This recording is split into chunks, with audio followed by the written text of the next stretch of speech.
Hundreds of thousands of ethnic Rohingya people have been forced out of western Myanmar in what the United Nations is comparing to ethnic cleansing. Officials of Myanmar, including State Councillor Aung San Suu Kyi, say the problem is complex and will require time to work out. Officials say Muslim terrorists are responsible for destruction of villages and displacement of people. The Muslim Rohingya people are one of the many ethnic minorities in Myanmar, also known as Burma, which is a Buddhist-majority country. Most have lived in Myanmar's western Rakhine state. The government considers the Rohingya migrants from Bangladesh, who are seeking better economic conditions. They are not recognized as citizens, although many can show that their families have been in the country for generations. This is not the first time the Rohingya have fled the area. Hundreds of thousands left in 1978, and again in the early 1990s, fleeing military and government oppression.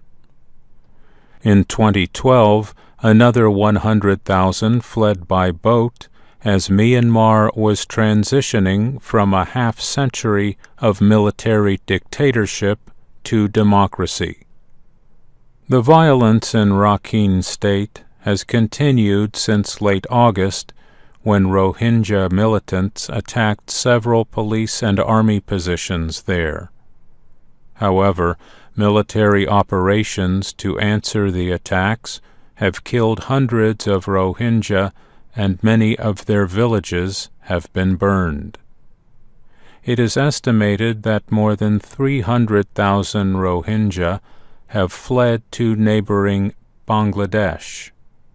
Thousands more remain in Myanmar, where they are in need of food and aid.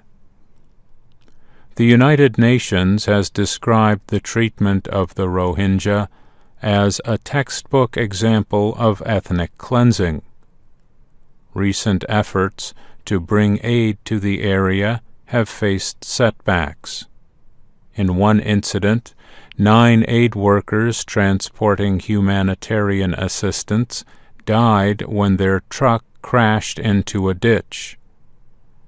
In another incident, a mob of about 300 protesters blocked a shipment of humanitarian aid in the port of Sittwe, the capital of Rakhine State. The protesters attacked a boat that was being prepared to take 50 tons of supplies, including food, water, and mosquito nets, from the International Red Cross. The aid was to be sent to Rohingya in the northern part of Rakhine. Some Buddhist religious leaders urged calm, but the mob began throwing stones and gasoline bombs at police, who fired warning shots in the air. 8 people were detained during the unrest.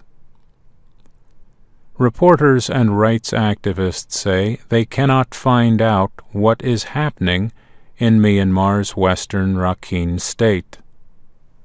Recently, the government permitted a group of reporters to visit Hindu villagers who said they were attacked by Muslim terrorists.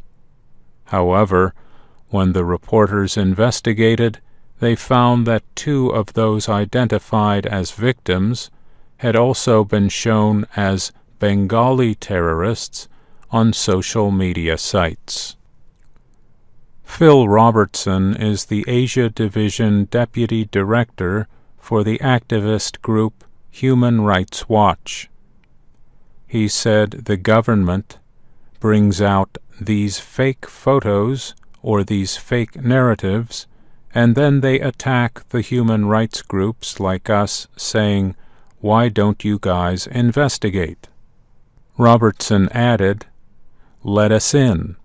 Let us go where we want to go and do what we want to find the truth. The crisis in western Myanmar has gained international criticism. This week, United States Vice President Mike Pence called on the UN Security Council to take action to end the violence. Myanmar's leader, Aung San Suu Kyi, has also faced international criticism for not speaking out strongly about the actions of Myanmar's military. She has called on the military to avoid harming innocent civilians.